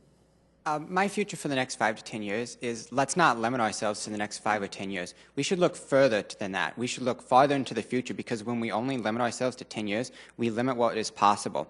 Now, what should we do? Well, first and foremost, we need to ensure that our infrastructure is kept up, is maintained, and made better. Because if we do not have that, then the backbone of this community will break. And if it breaks, we won't be able to grow. And we need to grow. We need to bring more people into Sioux Falls. We need to make Sioux Falls a better community. And in doing that, the third thing, we need to make sure that Sioux Falls stays safe, stays clean, and has a high quality of life. Because someday, and this is really the reason why I'm doing this, someday I want to raise a family in Sioux Falls. I want to have kids. I want to be able to raise these kids in Sioux Falls and to say, I did everything I could to make sure you're growing up in a wonderful community. Thank you. Thank you. Candidate Zertzka. As you look at growth and you talk to the citizens of our community, the things that come to mind and that we discuss a lot are infrastructure, public safety, and quality of life. It's very important that we do planful and purposeful growth and planning, not just in economic development, but in infrastructure and transportation. We want to maintain the roads that we have and continue to grow them in the correct way. We want to maintain public safety.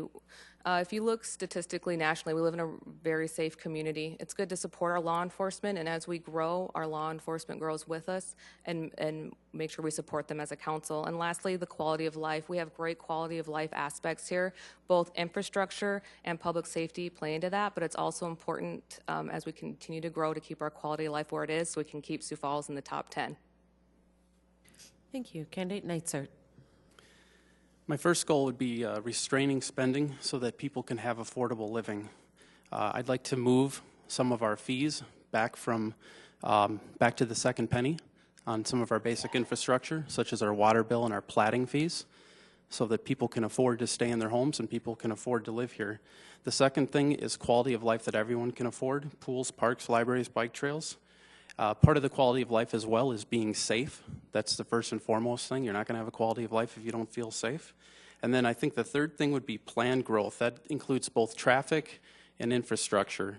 We need to keep up with our infrastructure. We need to keep it strong. We need to keep up with our traffic. We need to use adaptive traffic signals. We need to do all of the things to make traffic better as our city gets bigger and traffic is starting to get worse. And we need to do long-range planning, and we have to do proper zoning so that we preserve the character of neighborhoods, but we also encourage commercial growth. Thank you. Thank you. We'll start with candidate Steele on this next one. This was emailed in. Question says, while recognizing state and national trends towards more livable communities, what is your level of interest for implementing policies, programs, and infrastructure that allow people access to essential services as well as connecting entertainment options via walking, bicycling, transit, carpool, and other trips to reduce the demand on our current transportation infrastructure? That was a long one. Wow, okay. Candidate Steele. Thank you. That involves a lot of stuff, and it's all important of the things that were mentioned, and it is critical to our basic transportation. I think we've got a lot of improvement we can do on the streets and transportation we have right now as far as our streetlights, as far as our roads for the safety of them. The synchronization, the modernization of streetlights, it's terrible when I have to go through a stop light 3 times before I get past on the green. The idea is to improve those, but what about the bikes that are traveling on there? We need a lot more education to the people, for the people, on how to properly drive when there are bicycles on the side of the road. And it's a neat way to be able to not only get exercise, save fuel, but help the economy. Done already. Okay, thank you. Thank you. Candidate Johnson. If I understand the question, it is a transportation question. Yes. Yeah, you know, I've lived in other cities, other countries where public transportation was kind of the norm, and I actually enjoyed that. It wasn't a stigma attached to it where if you're getting on the bus, it's because you don't have other means. I would like to see that here in Sioux Falls, whether it means kind of revamping the entire thing, which is kind of what it sounds like we would need to do. You know, there's other options out there, but I would like to see that. I would like that to be a priority if we can. There's a lot of smart people in this town and in other cities that have dealt with this problem. I really do think we should look into that. It would cut down on the traffic that we all get frustrated with anyway. I guess we just would have to make it a priority and start looking into it. Thank you. Candidate Warren. Okay, so we have great bike trails in Sioux Falls. I enjoy riding my bike on them during the summer all day long. Let's continue to make sure that they're good. Let's grow them. Let's continue to expand them as the city expands so we can encourage people to use them, because when they use them, it improves the health of the community as a whole. Going on from that, to continue to help with this transportation, we need to ensure that we are building complete roads. These are roads that have bike paths in them. They have the cutouts for buses. We need to make sure that we build those to ensure the flow of traffic. The city is currently using smart street lights in certain test areas right now, and those systems are great, and we should look at expanding those as well to ensure that the flow of traffic continues smoothly. And lastly, our transportation system. Let's all admit it, frankly, it's not working. It hasn't changed, and it hasn't grown with Sioux Falls as we've changed. So I think it's time we go back to the drawing board and we see what can we do to make our transportation the best in the Midwest. I think to do that, we should look again outside of Sioux Falls. Cities across this country have great transportation systems that we can learn from, and we can expand our transportation system and make it a place people go to first, not a place that they feel they have to go to because they have no other option. Thank you. Candidate Surtska.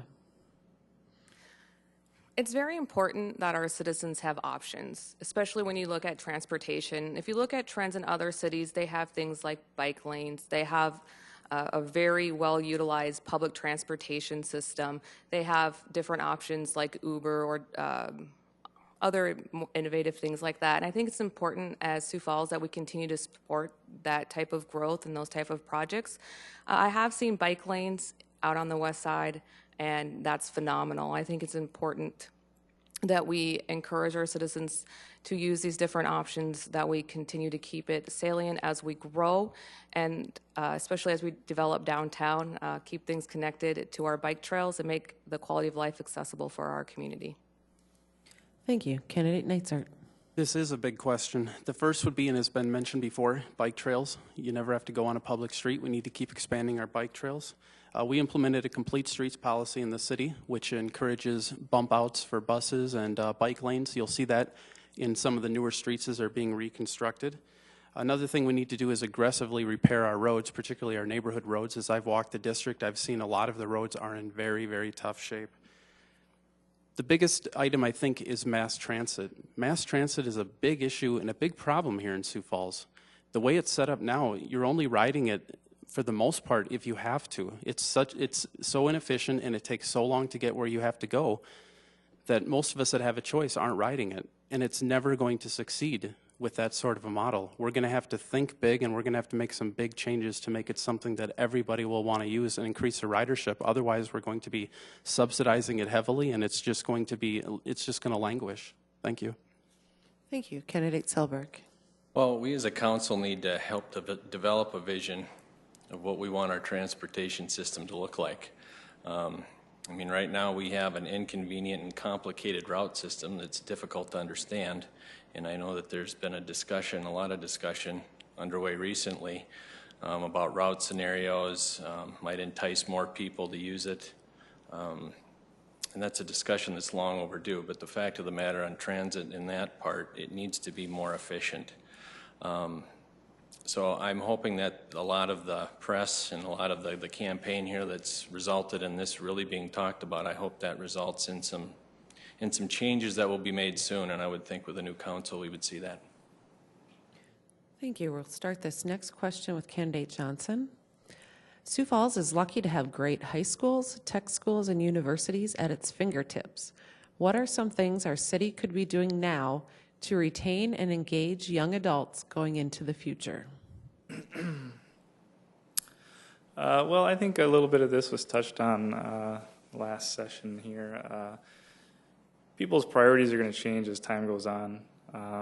Yeah, there's incentives we can do, to keep people here. But the reality is, the things that appeal to an 18-year-old or a 15-year-old aren't going to appeal to me, quite frankly.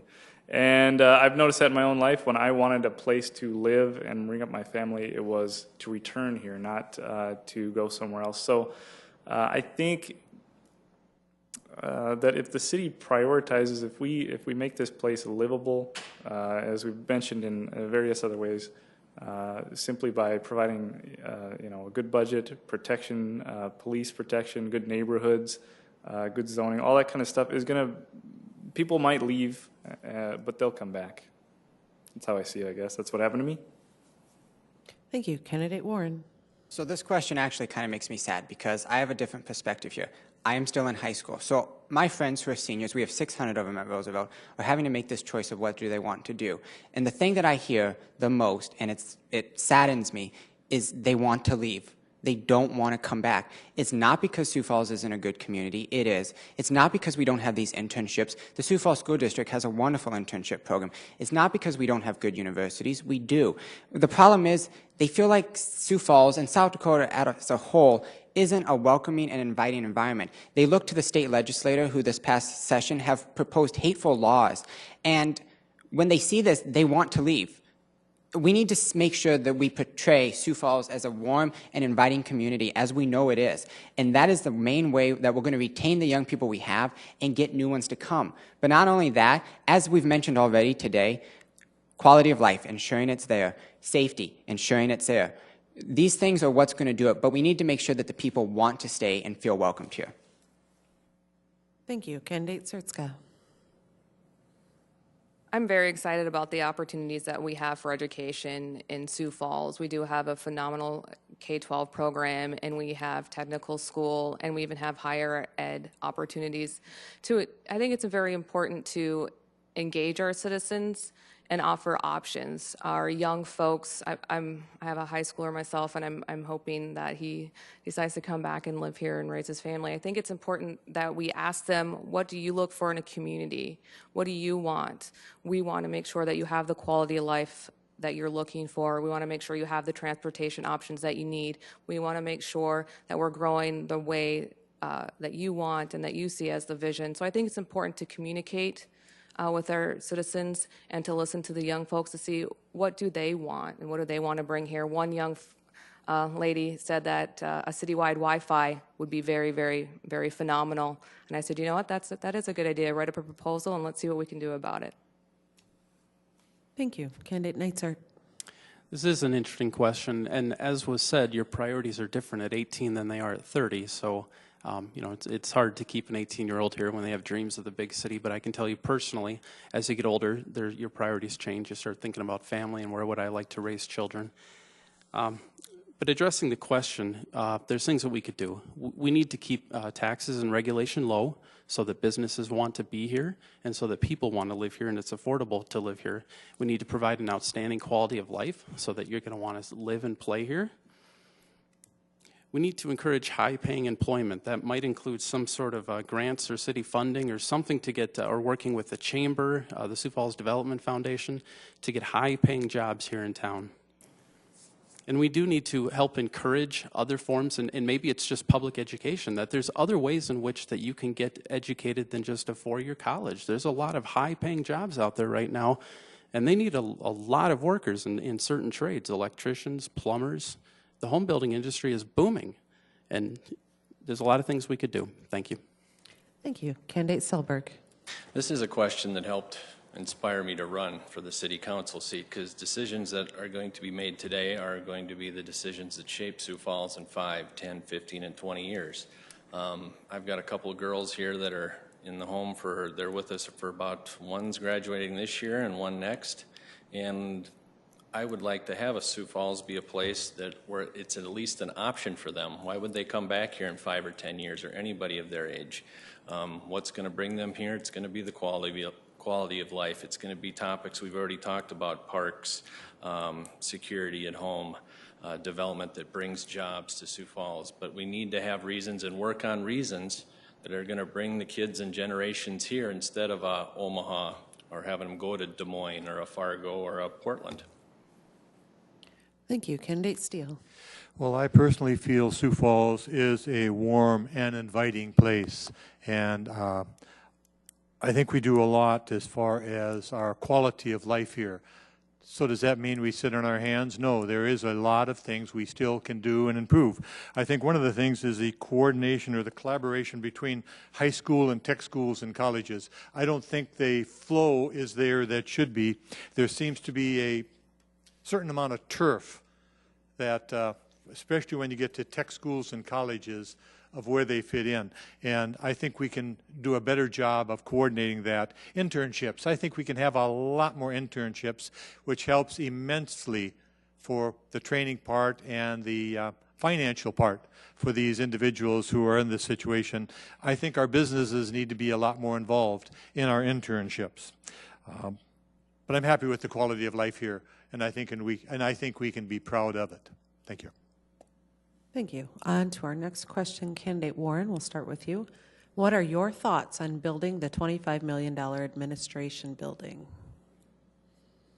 Okay, so I'll keep it simple. I was here at the City Council meeting last Tuesday, and what we found out was there were certain options that weren't actually looked at. There were realtor after realtor who got up here and told us that there were buildings, like the 300 building right down the street here, that were available, that the city could buy and could use. We didn't look at that option. Instead, we were told we should buy this $25 million building.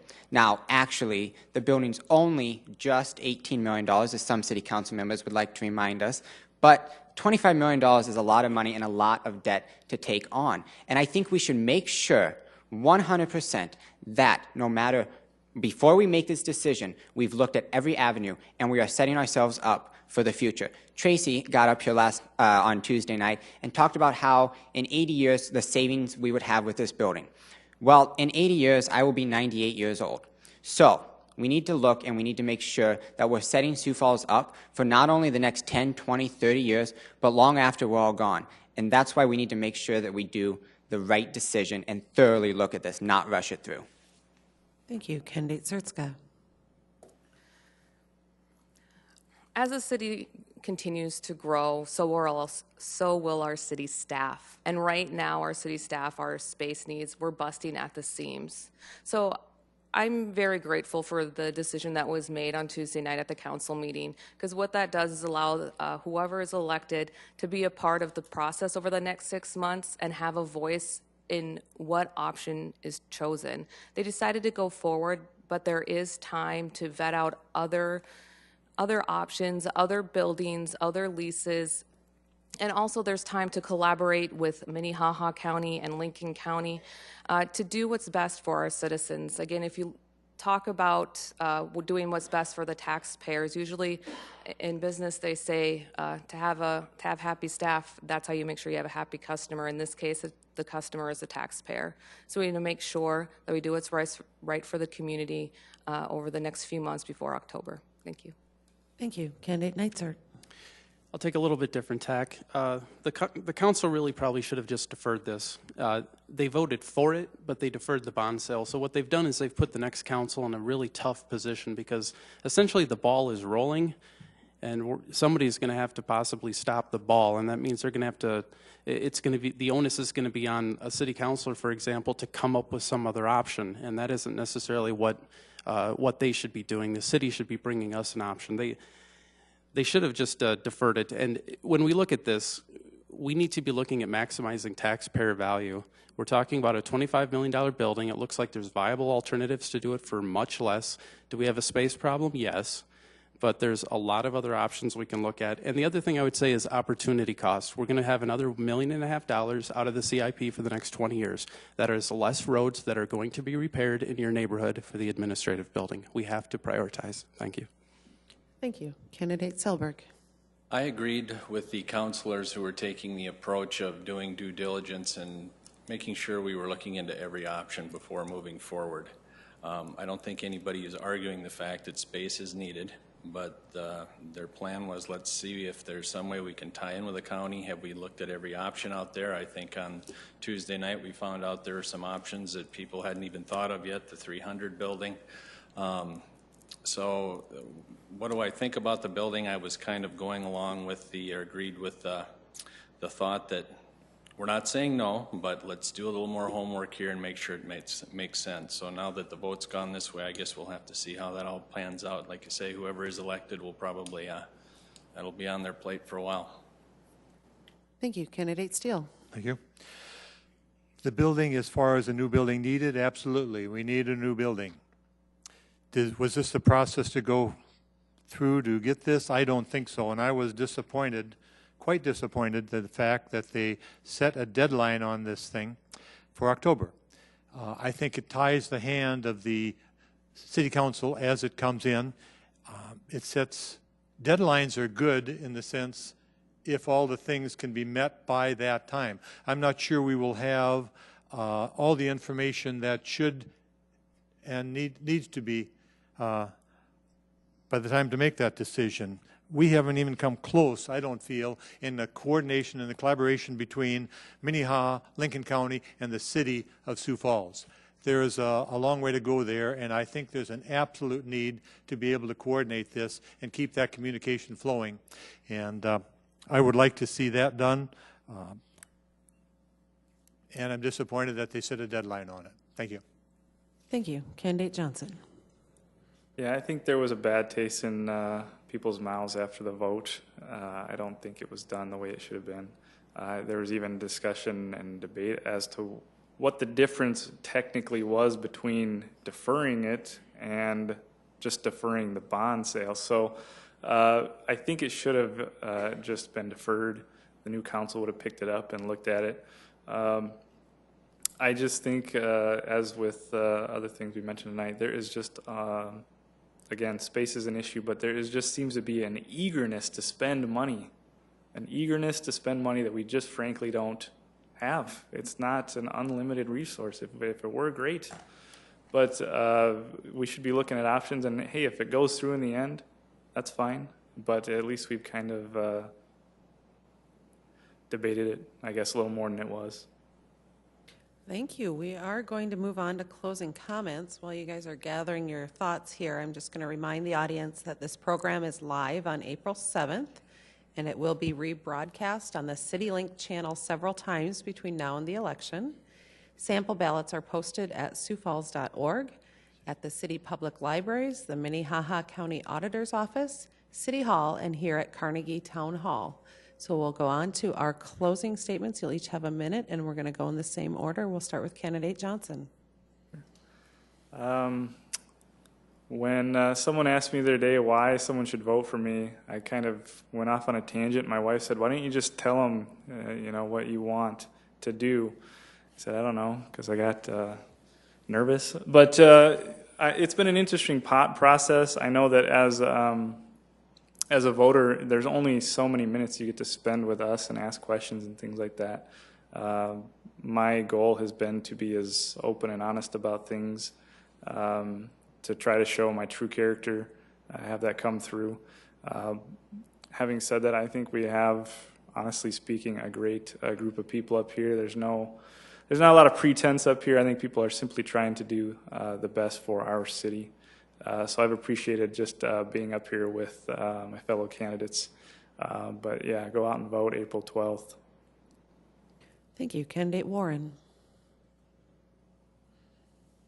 It's great to be up here with all these people because to be surrounded by people who truly love this community is a privilege to be with you all. And that's what brings us all here. We're all running because we love Sioux Falls. And what do I love about Sioux Falls? I love that it's going to be a place that I know someday I'm going to be able to start a family. I'm going to be able to lay my roots down here, raise kids, watch them grow old. And that's why I'm doing this, because we need to look to the future. We need to make sure that we are setting this community up for future prosperity. And that will be what every decision I make on the council is shooting for, to make sure that we drive this city into a good future. What does this mean? This means we need to look to our transportation system. We need to look to our infrastructure. We need to look to our safety, to our quality of life. We need to make sure that none of these areas are neglected at all. And by doing that, we're going to make Sioux Falls a better community. And that's why I hope you vote for me on April 12th. Thank you. Candidate Sertzka. Thank you. When you're out talking to voters, they always ask, why should I vote for you? And I always say, because I want to serve the public and I'm vested in our community.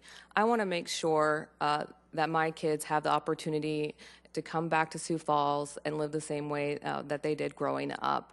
And I want to do that through listening, learning, and using logic. Already through listening through voters, I know what's important to them. We want roads, infrastructure. We want to maintain our public safety, and we also want to maintain our quality of life and, in fact, try to improve upon that.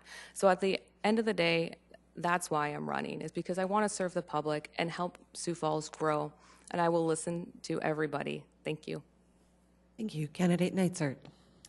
Thanks for having me tonight. As I've gone door to door throughout the district, I've heard the concerns of the voters. They're concerned about transparency.